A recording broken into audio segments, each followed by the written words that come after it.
we asked you lot for your suggestions on what his new number plates could be. Dangerous. Very dangerous. Our comment section has been flowing with ideas. Let me have a look. Nope. Can't say half of these. That's filthy. Good grief. I think it's absolutely outrageous. It really erodes trust. It's not a new thing that the public don't trust politicians. But in what way have Labour helped? I kind of feel sorry for her. What? She looks like a broken woman. Starmer's just got her there as a stooge, maybe. I don't care. I don't feel sorry for her at all. Why would you feel sorry for her? She doesn't have to be Chancellor of this country. A lot of people would rather she wasn't. If she wants to quit, then that's absolutely fine by me.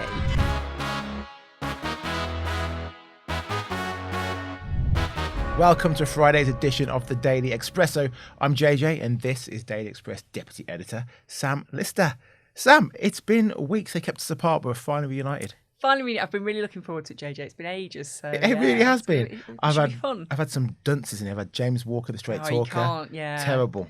Rubbish. Terrible, yeah. I'm glad to have a professional back with me. I mean, that's it, bringing the big guns. Yes, it makes all the difference. Right, it's Friday and the inbox has been overflowing and we've got questions and comments from viewers and listeners all over the world. This is my favourite segment of the show. This is Expresso Yourself. Now let's have a look. IHGBs says, it's obvious that JJ has a lot of respect for the lovely Carol Malone.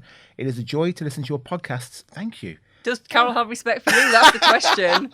Carol, you know what? We've been friends for a few years. She's a feisty one. She's feisty. But I make jokes about being older than Jesus, and she just takes it, Carol's brilliant. We love Carol. Yeah, she's absolutely fantastic. Tom Collins says, well done, The Express, one of the few outlets to highlight the problems in this country. I'm guessing he's talking about grooming gangs, but we do it all. We do everything. Yeah, the Calais crisis. Yeah. The Deliveroo scandal. Yeah. Obviously, big stories that are important to our readers. Exactly. So. Great reporting. Kumar says, love Carol, but buy the Daily Express newspaper to read her column. Oh, thank you. Yeah, this is just the Carol hour. Well, we do love Carol. And you can also read Carol online. So you can. Right. Darren McLaren says, you've got to love Charlie Rowley. A new entry for us, that is. Charlie Rowley's been on the show twice. Glad to see he's made a good impression with the viewers. Musical Man Guitar says, JJ is starting to look like Trevor McDonut. Very good. Very good. I wonder, is it my moustache? The tash, yeah. Is it the glasses? Yeah. Tash and glasses. Tonight's on the news at 10. Also, I'm not as old or as grey as he is. What a joke. No, thank you. I'm sure he's talking about Trevor in his prime. Trevor McDonald has always been an old man as far as I'm concerned. He's like Morgan Freeman. He's just always looked. It's all relative. Yeah, it is all relative. But thank you for all of the comments and questions. Keep them coming. Let's go on to our first story, Sam. This week, it was reported that Andrew's personalised number plates, AY02DOY and AY03DOY, were out of date according to the DVLA. So naturally, we asked you lot for your suggestions on what his new number plates could be. Dangerous. Very dangerous. Our comment section has been flowing with ideas. Let me have a look. Nope. Can't say half of these. That's filthy. There's some in here that are disgusting. Good grief. Okay, this one is just about passable. Tony Beckley says DI space KED. Lovely. Lovely. Film Core says incompetence. Good, nice and clean. John Cosmet says capital P, capital O, capital S. What does that mean? POS. Piece of. Oh, okay. I'm just too pure of thought. Clearly. And Shane Rosnick says simply humbled. Yeah, nice. I think that fairly conceptualises Andy at the moment and the public reaction to him. I think that's it. It shows people hold him in utter contempt. I mean, the royal family only exists because we allow them to exist, really. Yeah. And when they are being viewed in that way, it's not a good sign. You can see why the king decided to finally jettison his brother. Yeah. I mean, it was really quite brutal when it happened, but obviously he'd been tolerated for a very long time. But I think the royals, they know how to survive. It is important for them to maintain their, public, the admiration of the public, put it that way. And clearly he realised, I think that heckle was a key point, wasn't it? When he got heckled, the king got heckled about his brother. And I think they realised the tide has really turned here. Is Andrew the most unpopular royal ever? I think that's really difficult to quantify because I think if you go back through the history books, we have had members of the royal family who are far, far worse than Andrew, believe it or not, who have done far, far worse things. But the difference was they existed in a time before social media, before the public actually had access to YouTube and to Twitter and all the different various platforms, and had their own ability to talk about this publicly. So obviously things were suppressed back in the day by the press.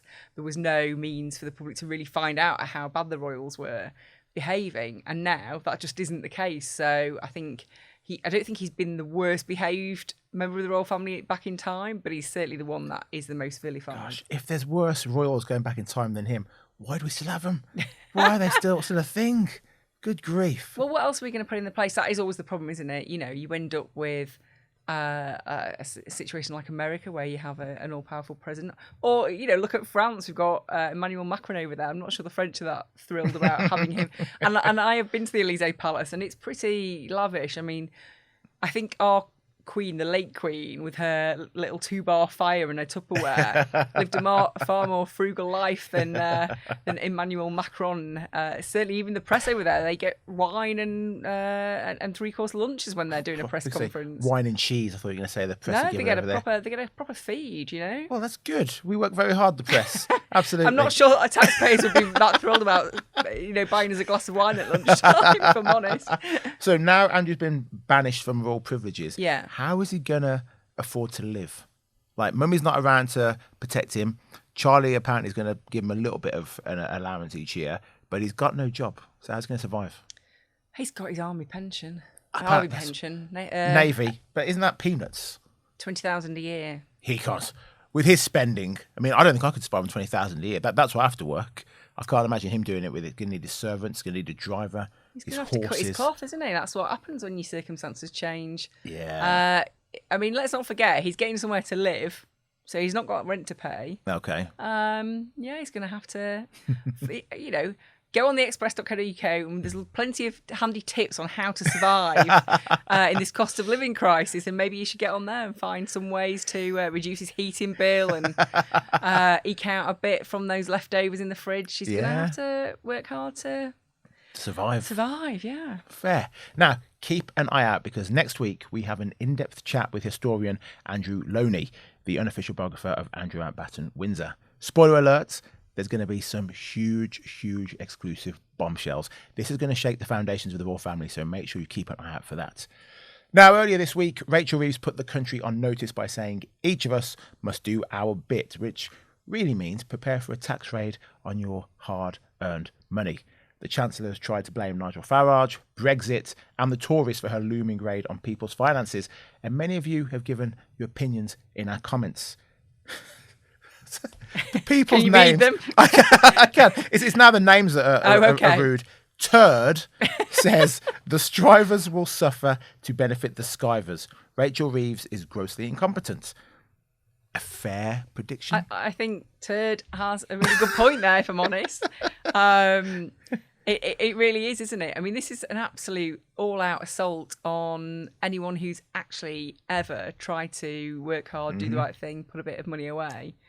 Anybody who's got a little bit in savings, or has managed to buy their own home, or has put a bit away for a rainy day, has invested in, put some money in into their pension. She's coming after everything. You know, nothing is off the table here. So be afraid, be very afraid. Rob Williams says Labour manifesto liars untrustworthy. Nigel's modelling bench says surprised she didn't blame the outcome of World War I for the poor state of the economy. Of course, none of it is her fault.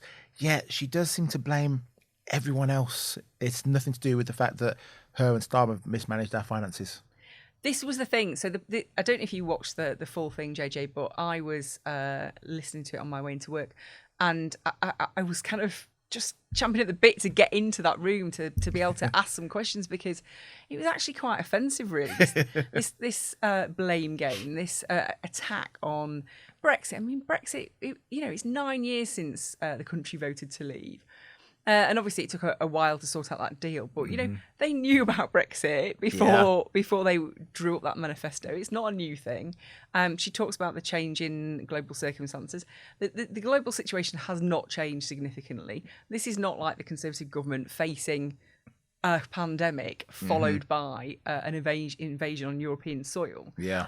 You know, okay, Donald Trump is messing around with the tariffs. He's the biggest change. That's the biggest change. And also, supposedly they secured this amazing American trade deal that was supposed to shield us from that. So what happened to that? You can't have it both ways. And I think if you look back, she's turning her fire on everybody else. When will she actually own the fact that last year's budget was a complete disaster? That national insurance hike was just unforgivable. We are reeling from the impact of that. Yeah. The Bank of England has even said that the economic growth has been sluggish as a result of what Rachel Reeves did at the last budget. The British Retail Consortium at the time, they said something it was going to cost retailers £7 billion, the impact of all that. Actually, it does affect the cost of living crisis because really those national insurance increases really do affect shops, you know. I mean, it's had a huge impact on our economy. And did you hear any mention of that? No. It's all everybody else's fault. And I think Rachel Reeves, to go into the election knowing that she would ultimately put up taxes, I think it's absolutely outrageous. It really erodes trust. Yeah. How can the public trust politicians, you know, it's not a new thing that the public don't trust politicians. But in what way have Labour helped? Keir Starmer's whole pitch was he was going to restore trust in the public. This was supposed to be a government of integrity. And what have we had? Sleaze, tax hikes. It's just an absolute disaster. Well, she's playing the blame game. But I said to Esther McVeigh on yesterday's episode, I kind of feel sorry for her. What? She looks like a broken woman. Starmer's just got her there as a stooge, maybe. I don't care. I don't feel sorry for her at all. Why would you feel sorry for her? This is a woman who has put herself in this position. She doesn't have to be Chancellor of this country. A lot of people would rather she wasn't. You know, if she wants to quit, then that's absolutely fine by me. The only problem with that, I would say, is who do we get next? It's bound to be somebody even worse. And the markets reflect that, actually. You know, they think if Rachel Reeves were to go, then the only options are worse than her. And that's a pretty poor state for the country to be in. But don't feel sorry for politicians. They put themselves in this position. You know, she drew up this manifesto. She toured the city telling them all, you can trust Labour, business can trust Labour, we're trustworthy people. Absolutely promised day in, day out during that campaign that they would grow the economy, that everything she wanted to do was fully costed, that it would all be funded by growth. And everybody pointed out growth's not that easy. If it was, you know, the Tories would have managed to have kind of got the economy back on track after the pandemic. And obviously, it's difficult. And I think it really is quite an egregious thing that she's done. Well, Van, 1954, also feels sorry for poor old Rachel. All the troublemakers are in Brazil while she takes the blame. Khan, Miliband and Starmer are the real villains. And Musical Man Guitars wanted to call me Trevor McDonald, top of the show. Oh, I like Musical Man Guitars. Yeah, they're back again. Musical Man Guitar says, I wouldn't let Reeves run the finances for a school tuck shop. She's clearly an imbecile. Sadly, we will now pay for her incompetence. Van 1954 has a point, though. Why is Starmer legs it out the country to go and save the environment? Never hear Keir. Never hear Keir. Well, I can tell you that he was not supposed to be going on that summit. Originally, the kind of briefings that were coming out of Downing Street a few months ago were that Keir Starmer wouldn't be going on that COP summit. And these summits that, you know, each year there is a COP summit, and this is the big climate summit. The interesting digression on that, by the way, is they're always held somewhere really lovely. You know, it's always held in some lovely, far-flung, sunny country that everybody from around the world has to fly to. Yeah, I think last year's delegation was about 400 people from the UK, all flying out to save the environment, all flying out to decide that ordinary people can't fly out on holidays, but they can fly to Cancun or wherever it is each year. Yeah. Anyway, Never Hear Keir has gone off to this summit, which is some years they're really big, significant summits. Some years they are ones that the most powerful leaders will attend, and they will take big decisions about how to tackle climate change. And then some years they're just kind of neither here nor there. Mm-hmm. He has chosen to go to a neither here nor there summit. He did not have to do this, but he likes being out of the country. It meant he got to miss PMQs. It means he can go and kind of walk on the world stage looking important. He can hang around with other world leaders because they all feel a bit sorry for themselves. They're all being got out. They're just a little elite gang who've already got themselves to kind of moan to. And it just gets him away from the country for a bit, doesn't it? It gets, I understand. I've covered many, many summits over my years when I used to work over in Westminster. And I understand it's really important for us to be a leading player in world politics. But, you pick and choose these things. You don't have to go to everything. Yeah. And he is just using any excuse to get away from the trouble he's caused back home. Oh, Starmer. Right. Next up, 2 prisoners were accidentally released by HMP Wandsworth last week. You've got convicted fraudster William Smith, who handed himself in yesterday, and convicted sex offender Brahim Kadur Sharif, who may have been caught by the time you're watching this. Now, of course, people are mortified by these mistakes and have shared their views with us. Uncivil Servant says another mistakenly released, and it's taken 6 days to identify the screw-up. Who at HMP Wandsworth is getting sacked for this? Emily says how many more have been accidentally released? Do they draw the names out of a hat? And Kilf Akel says, oh dear, another prisoner walks out prematurely. Could the last one that leaves please switch off the lights? Sam, what is going on? How is this happening? And should hell's heads be rolling for these mistakes?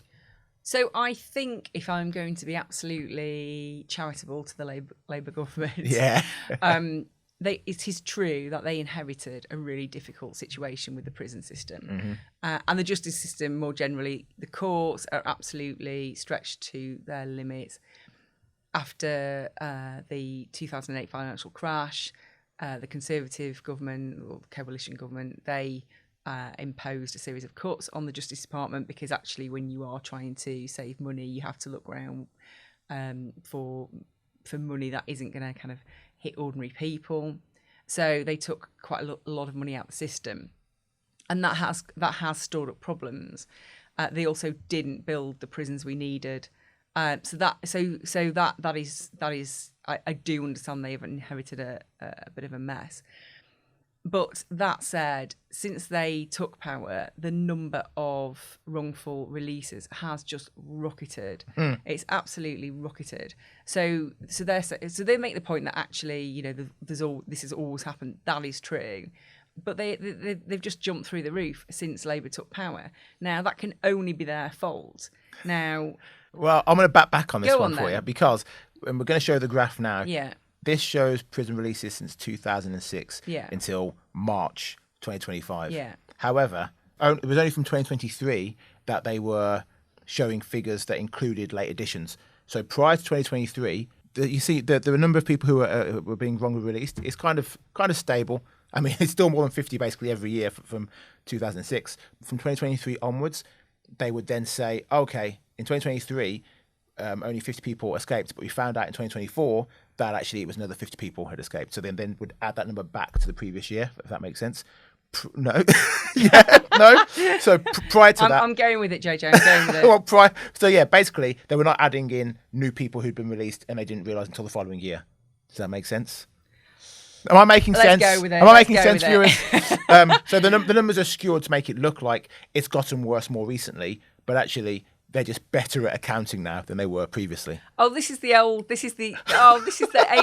It's just that we've started to bother to count. Yes! Well, nobody gave the Tories any kind of credit for that when they said that's why there was so much sewage in the rivers. We've actually started to monitor it, and that's why it's a massive problem. I mean, I think that's, I'm not sure that's going to fly really with the public. Yeah. What they have seen since Labour took power is an early release scheme, which saw pretty hardened crims being released, being picked up in Lamborghinis, being released early, being picked up by the mates in Lamborghinis. I'm sure that was all paid for on the straight and narrow. Popping champagne at the prison gates. And you're telling me this is, okay, fine, JJ. Let the viewers decide. Put your comments in the below the line. I think I could run a better prison system than we currently have. Absolutely. Well, put yourself in for it. Maybe I shall. Prisons Minister. One of the big reasons people are being wrongly released is because of there's so many more people held on remand in jail now. And then they're getting confused with who's, I mean, even that's still ridiculous to be confusing prisoner numbers and whatever else. But I wouldn't have people coming out on remand, going to court and being ferried back and forth. I'd have everyone who's on remand be seen by a judge via a Zoom call. I think there's lots of things. I mean, ultimately, the prison governor, they should be taking more of a grip of this. And I think with Kabatu last week, that was...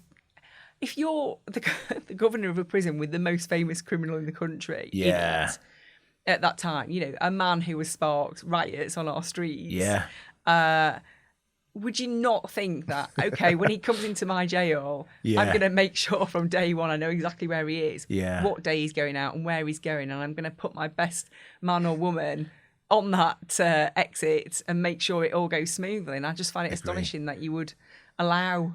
him to just kind of wander off like he did. And obviously he was even trying to get back in and he still wouldn't have it. So, you know. Okay. Well, let's move on because now it is time for our weekly roast. Sam, it's been a hectic news week. Government hitting at tax hikes. As we just said, our prisoners being accidentally released. What is it you want to roast from this week? David Lammy. I'm sorry. I know you and Esther talked about it yesterday at length. But it's just too... I mean, I watched that Prime Minister's question session. It was appalling. It was appalling. I mean, the Poppy thing, you know... I mean, well, OK, let's start with the Poppy thing. That could just be an oversight. Let's give him the benefit of the doubt. But, you know, the excuse was just astonishing. The excuse was he'd been out that morning to buy a new suit to impress his godmother when she was tuning in. Now, I can tell you that prep for PMQs, I mean, it is a military operation. So where he found the time to just nip out and buy a suit, I mean, how quickly can you buy... JJ, you're a man who buys suits. What's the quickest you could possibly go out and buy a suit in the morning? If you're happy just to get any suit off the hanger, it won't be fitting perfectly. I could walk into M&S, pick one up within 15 minutes and be out again. 15 minutes? So he's got to get into town, go to M&S, pick out a suit. Yeah. Do you think he got an off-the-peg M&S suit? Not sure. You know, I just don't believe him, full stop. Well, exactly. It doesn't ring true, does it? Because even if, like, let's say 15 minutes in the shop and, you know, 15 minutes either side because he's going to get whizzed there by his special driver. Yeah. So let's say 45 minutes. And that's still 45 minutes on the morning you're doing Prime Minister's questions for the first time. Yeah. Nobody's buying that. That's nonsense. And then I think also, you know, you also know that you've got this dangerous criminal who's been wrongly released and you would still choose to go and buy a suit instead of prepping for that. I mean, it's just ludicrous. I mean, it's taking the public for fools, isn't it? Like, nobody believes that. It does not fly. So, okay, fine. You know, he's supposedly been out and bought this suit. But then it just got progressively worse. And then, obviously, James Cartledge himself messed up his questioning because he managed to count to 5 instead of 6 when he was doing his questions. But actually, it didn't really matter because it still achieved what he wanted to achieve, which was to have David Lammy kind of spinning around trying to dodge the question. Yeah. Now, you cannot do that. The House of Parliament, you know, this is a serious thing. Now, I understand that actually when you get in there, it is verbal jousting, but it is not a game. This is a serious business. This is... Our cabinet ministers, our most senior ministers in the land, coming to the dispatch box. They cannot tell lies, and he clearly didn't tell a lie. But they cannot tell lies, and they cannot just dodge the truth. Yeah, you are being asked to give a proper account to MPs. It's an insult to the MPs. You know, the fact that he dodged that, it's an insult to the MPs, but it's also an insult to us, the public. You know, that's how we find out our information. As part of one of the ways we find out our information. It is a matter of record. You cannot go in there and tell an untruth. And so I think it was his behaviour was insulting. I also think his demeanour was insulting. The body language was astonishing. There's one point where he's like giving it that, and then he starts jabbing his finger. Yeah, get a grip and all this. And actually, all the time he's withholding information. And I thought this kind of faux outrage was really actually quite offensive. Now, I agree with everything you said.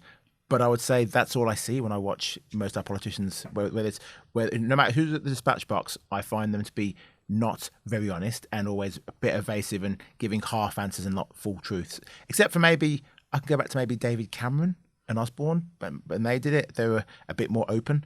But I just don't see any difference between Lammy and the opposition. So there is a difference between being economical with the truth, I suppose, and actually just refusing to answer the question. Mm-hmm. I mean, he was very specifically asked 5 times, has anybody, and he refused to say that the speaker is not happy, the MPs are not happy, I'm not happy as a member of the public. I think I get that they all kind of twist and turn a little bit and they try and give the best gloss on something, but you cannot lie and you cannot mislead. Mm-hmm. And I feel it was an attempt to mislead, really. And also it makes no sense because this information was going to come out anyway. Yeah. So why would you not get on the front foot, go in there and say, I have to announce this? You would have taken the wind out of the Conservative sails. Yeah. It would have been a much cleverer strategy.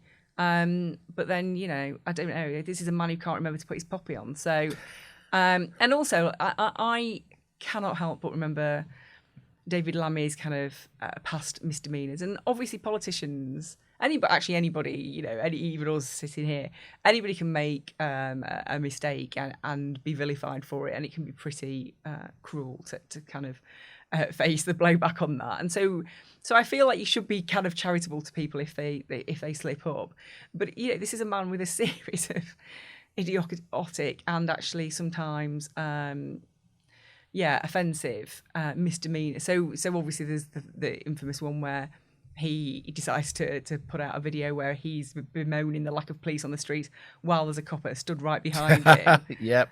Just basic stuff. I would hope for somebody a bit more, on the ball than that, who was in charge of our justice system. I mean, that was obviously a few years ago. The one that really bothers me about David Lammy, and so perhaps I'm not his greatest fan anyway, it is his absolute vilification of women who believe only women can be women. And so during the whole trans wars, he said he attacked women who said they believed in biology as dinosaurs who were hoarding rights. This is the women who actually don't want a man in their loo or don't want a man in their changing room are dinosaurs hoarding rights. Yeah. And I think that is grossly offensive. I cannot really get past that because he's never really renounced that. He clearly believes that. I'm fine if he wants to believe it, but that does not mean I have any respect for him as a man. Can I call him a man? I don't know. That's maybe being a woman holding rights. Well, what do we expect from him? His leader wouldn't say what a woman was until the Supreme Court said woman's a biological female. No, I agree. Keir Starmer has a lot to answer for on that as well, although he has since come out and said that he now believes in biology after Tony Blair told him that was the right thing to do. Man told him what to think, so he took that. All the women over the years, Rosie Duffield, who pointed out that men and women are different. No, don't listen to the women. But I think he also made it a right. He said it was women on the right. Well, actually, it's not. It's women. It's women. Yeah. It's women who don't want men in their spaces. And I think, I question the man's judgment. Oh, I think that's completely fair enough. Now, let's go to a section we call Column Corner. Coming up on Monday, I want to give you a sneak peek of what's going to be in my column. This story made me feel sick. There's some stories we see as journalists. We see pretty horrific things, but this one made my stomach churn. A teenager walked into the homes of 2 89-year-old women claiming to be a therapist. He then sexually abused them. This was Jimmy Torse in Wales. He also acted as a masseuse and a window cleaner to gain access to another 2 pensioners' homes. And you know what he got? He got a 7-year sentence. And the judge said 4 years will be served in custody. So he'll be having 3 years outside of prison. He'll be 22 years when he gets out, 22 years old when he gets out of prison.